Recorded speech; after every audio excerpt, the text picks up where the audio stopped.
मित्रों नमस्कार। पटना बिहार से मैं विवेक रंजन सोनभद्र अपने यूट्यूब चैनल विवेक सोनभद्र पर आपका स्वागत करता हूं। आज बात रेसूश्री की, जिसके बारे में 2 दिनों से बिहार के अखबारों में शीर्ष में खबरें आ रही है, हेडलाइन बन रहे हैं। कल के अखबार की खबर थी प्रभात खबर, ठेकेदार रेसूश्री गिरफ्तार, भेजा जेल, टेंडर में हेरा फेरी का आरोप, पटना के घर से मिल चुके हैं 4 करोड़ के जेवर। तो ये कोई रेसूश्री हैं जिन पर आरोप लग रहा है कि वे टेंडर मैनेज करते थे, बिहार सरकार के कामों का टेंडर मैनेज करते थे। टेंडर जिसको चाहते थे उसको दिलवा देते थे या अपनी कंपनी को ले लेते थे और फिर उसके बाद पेटी कॉन्ट्रैक्ट पर किसी दूसरे को दे देते थे। तो इसमें यह आया है, अभी तक की खबरें यह बता रहे हैं कि उनके आईएएस अधिकारियों से बड़े नज़दीकी रिश्ते थे और वो जब चाहते थे, जिस ढंग से चाहते थे, टेंडर मैनेज हो जाता था। और यह खास करके नगर विकास विभाग में होता था और अन्य भी कई विभाग हैं जिनका कि विवरण पहले भी आया है। तो वही हैं ये रेसूश्री। तो कहिए तो नेटवर्किंग के आदमी हैं या दलाल हैं या बिचौलिया हैं या जो भी हैं, क्योंकि ये कोई सरकारी अधिकारी या कर्मचारी नहीं है।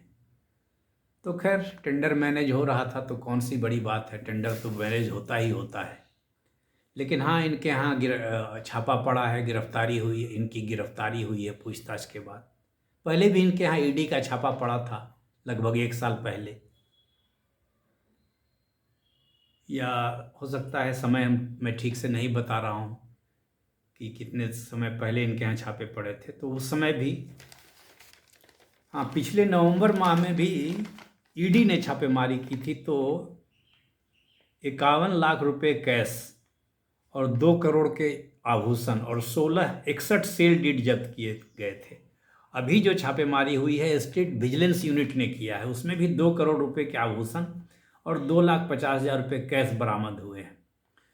तो 2 करोड़ के अभी और 2 करोड़ के आसपास पहले 4 करोड़ के आभूषण। 4 करोड़ के आभूषण मिलना कोई बड़ी बात नहीं है, वो भी ऐसे व्यक्ति के पास जिस पर कि आरोप लग रहा है कि वह ठेके मैनेज करता था, और वो भी कई विभागों का।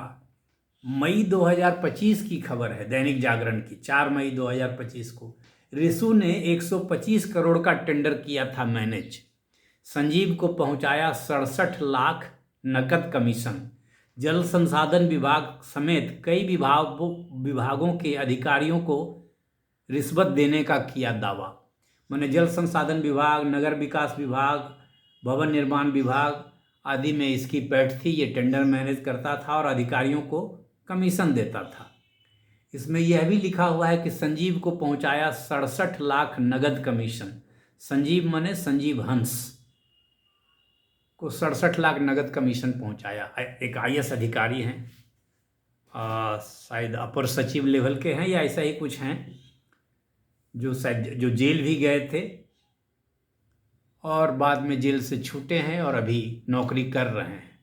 तो 67 लाख नगद कमीशन पहुंचाने की खबर तो मई 2025 में ही आई, लेकिन अभी तक शायद यह साबित नहीं हुआ है, या आगे साबित होगा या नहीं होगा, पता नहीं। जो भी हो, तो जो 125 करोड़, कम से कम 125 करोड़ का टेंडर मैनेज किया, तो उसके यहाँ 4 करोड़ के जेवरात मिले तो क्या मिले? कुछ नहीं मिले। 1 करोड़ 18 लाख के जेवरात तो हाल फिलहाल एक अवर निबंधक पकड़े गए थे, सब रजिस्ट्रार, उनके यहाँ 1 करोड़ 18 लाख का जेवर मिला था, सुपौल के अवर निबंधक। तो जो 125 करोड़ का टेंडर मैनेज किया, उसके यहाँ 4 करोड़ का आभूषण मिल भी गया तो क्या मिला? जो इतना शातिर है, टेंडर मैनेज कर रहा है, दूसरे को टेंडर दिलवा रहा है, तो वो कोई रिटर्न भी फाइल करता होगा, उसके कोई चार्टर्ड अकाउंटेंट भी होंगे, उसने टैक्स भी कुछ दिया होगा। मान लीजिए 10-20 करोड़ ही कमाया, 125 करोड़ का टेंडर, ऐसे तो ज़्यादा मैनेज किया होगा। हो सकता है यह खबर पुरानी है, अभी तो सारी जांच हुई भी नहीं है कितने करोड़ का। अगर मान लिया 125 करोड़ का ही मान लिया जाए कि मैनेज किया, तो 10% तो जरूर कमाया होगा, तो 12.5 करोड़ तो ऐसे ही कमाई बनती है। खैर जो भी हो, तो 4 करोड़ का जेवर मिलना कोई बड़ी बात नहीं है, उसके इनकम टैक्स रिटर्न होंगे। और जेवर तो आज भारत में जेवर घरों में तो रहता भी है, कुछ लाख का तो असंख्य लोगों के पास होगा, करोड़ों लोगों के पास जेवर होगा।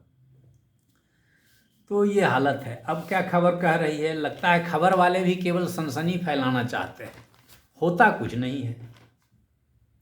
संजीव हंस, अभिलाषा कुमारी शर्मा समेत कई आईएएस अधिकारियों की बढ़ेंगी मुश्किल, ये कल वाली प्रभात खबर में खबर है। जबकि 1 महीने पहले ही इसमें खबर आ चुकी है दैनिक जागरण में कि संजीव हंस को पहुंचाया 67 लाख नगद कमीशन। तो इसकी जांच 1 साल में अभी तक कुछ नहीं हो पाई है। तो ये स्थिति है, आगे क्या होगा पता नहीं। और भी संजीव हंस पर तो कई तरह के आरोप लगे हैं। अच्छा, इनके यहाँ 4 करोड़ के जेवर मिले, तो 8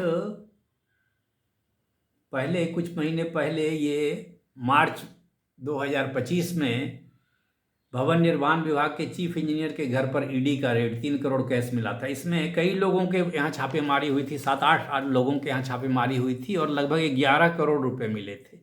एक जो रिटायरमेंट के बाद संविदा पर जो मुख्य अभियंता तारणी प्रसाद थे, उनके यहाँ ही शायद 8 करोड़ मिले थे। तो पैसे तो पहले भी लोगों के यहाँ मिले हैं और 11 करोड़ मिले थे टोटल 7-8 अफसरों के यहाँ। तो उन पर भी क्या कार्रवाई हुई आज तक कुछ पता नहीं चला।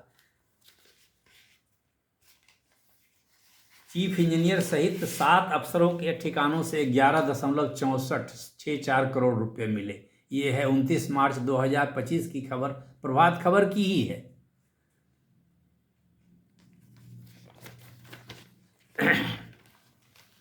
अब ये सब बातें हैं। अच्छा, ये देखिए दैनिक जागरण की खबर है 3 मई 2025 की। इसमें भी लिखा हुआ था, मैनेज होता था सरकारी टेंडर, आईएएस संजीव हंस व रिशु श्री समेत 6 पर केस।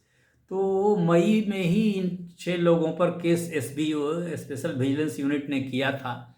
छापेमारी अभी हो रही है, पता नहीं 1 साल क्यों लग गए छापेमारी करने में। चलिए, better late then never.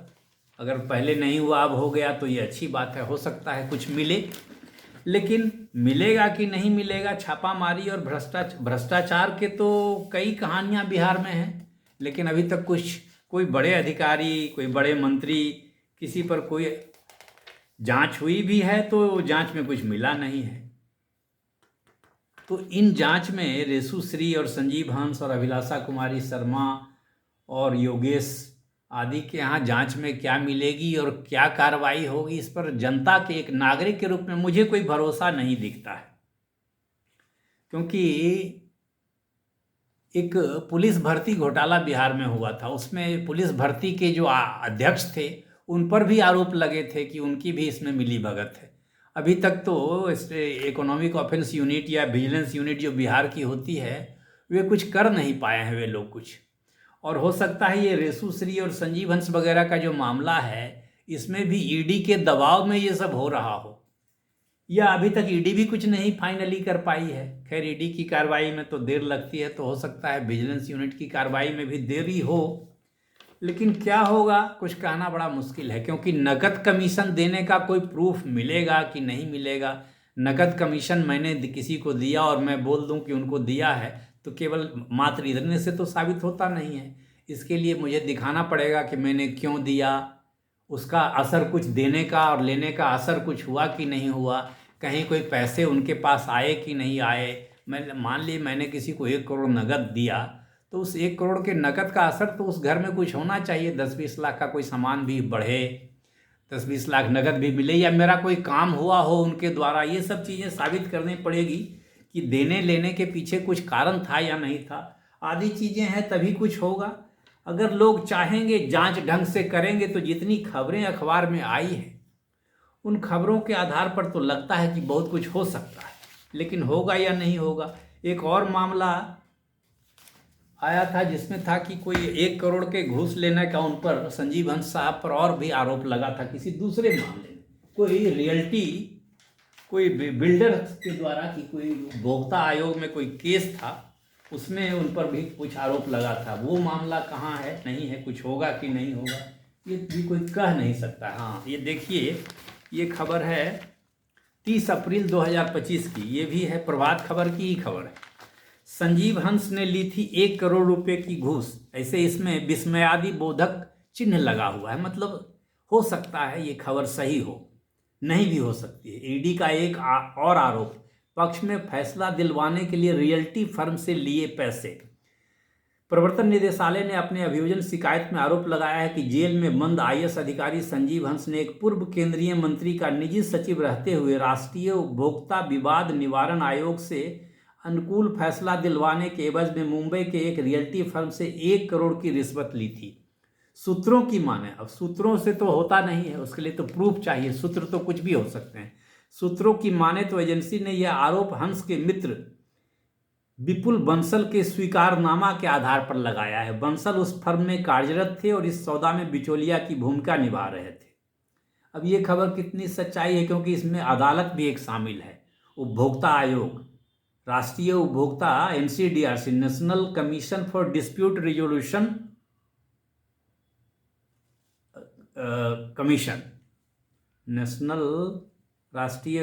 Consumer dispute redressal commission, राष्ट्रीय उपभोक्ता विवाद निवारण आयोग, national consumer dispute redressal commission.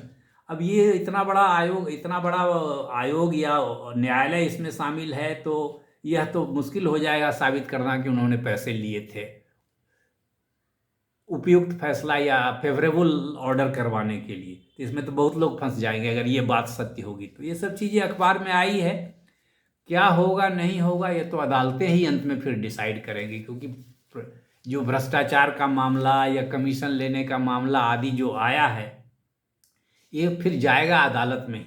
Vigilance unit भी तो अदालत में ही मुकदमा दायर करेगी, तभी कुछ होगा। और रेसू श्री तो कोई सरकारी कर्मचारी, कोई अधिकारी है नहीं, उसके पास जो अघोषित संपत्ति अगर मिलती है कुछ और उसको वो अपने इनकम टैक्स रिटर्न से तारतम्य बैठा देगा, सामंजस्य करवा देगा कि हमको इस सोर्स से इनकम हुआ है, तो फिर कोई अघोषित आय मिलेगी नहीं। फिर मामला क्या होगा नहीं होगा भगवान मालिक। इसलिए ये सब चीज़ें देखिए, बात यही है ले दे करके कि सरकार क्या चाहती है। सरकार अगर चाहेगी कि हाँ दोषी अधिकारी जो हैं, उनके बड़े बड़े आईएएस अधिकारी लोग, उन पर कार्रवाई हो, तो हो सकती है कार्रवाई होगी।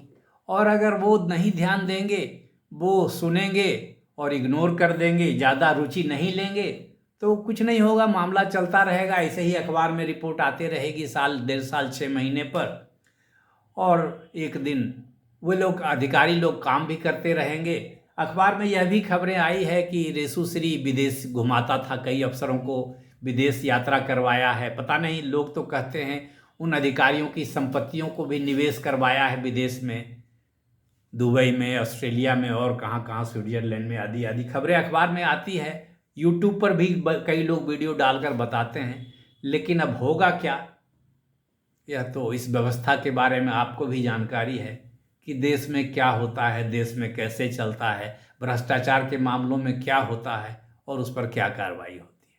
तो मित्रों, रेसू श्री का यही मामला है कि वे एक बिचौलिए हैं, टेंडर मैनेज करते थे। उस फेरे में वे कई अधिकारियों को भी उपकृत करते होंगे और करते थे, जैसी खबर आ रही है यही मामला है।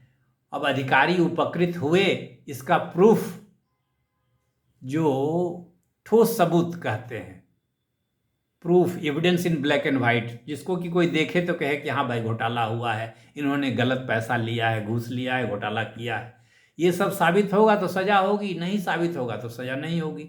लेकिन साबित होना तो इतना आसान नहीं है। और टेंडर में घूस, ये सब तो होता ही है। कोई भी टेंडर किसी को मिलता ही नहीं है, मिलता है उसी को जिसको ऊपर वाले लोग चाहते हैं। और ऊपर वाले जो लोग इसलिए चाहते हैं कि उनको भी कुछ फ़ायदा होता है। अभी बिहार के ही एक आईएएस दंपति पर आरोप लगा था कि वे चार्टर्ड प्लेन से दिल्ली से पटना आए, तो एक मंत्री जी का भी बयान भी आया, तो उन्होंने कहा कि इसमें क्या दिक्कत है, विमान खाली आ रहा था, वे उसमें बैठ कर आ गए। देखिए कितना बढ़िया जवाब है, विमान खाली आ रहा था, वे बैठ कर आ गए, इसमें तो कोई पद का दुरुपयोग तो है नहीं।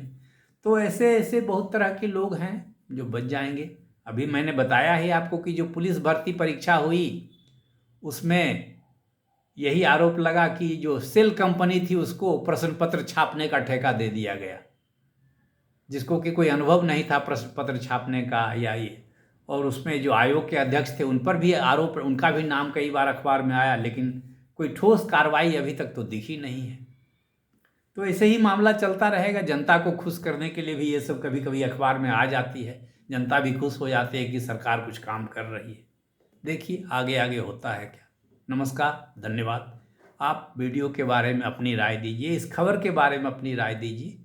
बिहार के प्रशासनिक महकमे में जो भ्रष्टाचार है, जो सुशासन की सरकार में इतने भ्रष्टाचार की कहानियां आती है, उस पर आप कोई कमेंट करिए। धन्यवाद, नमस्कार।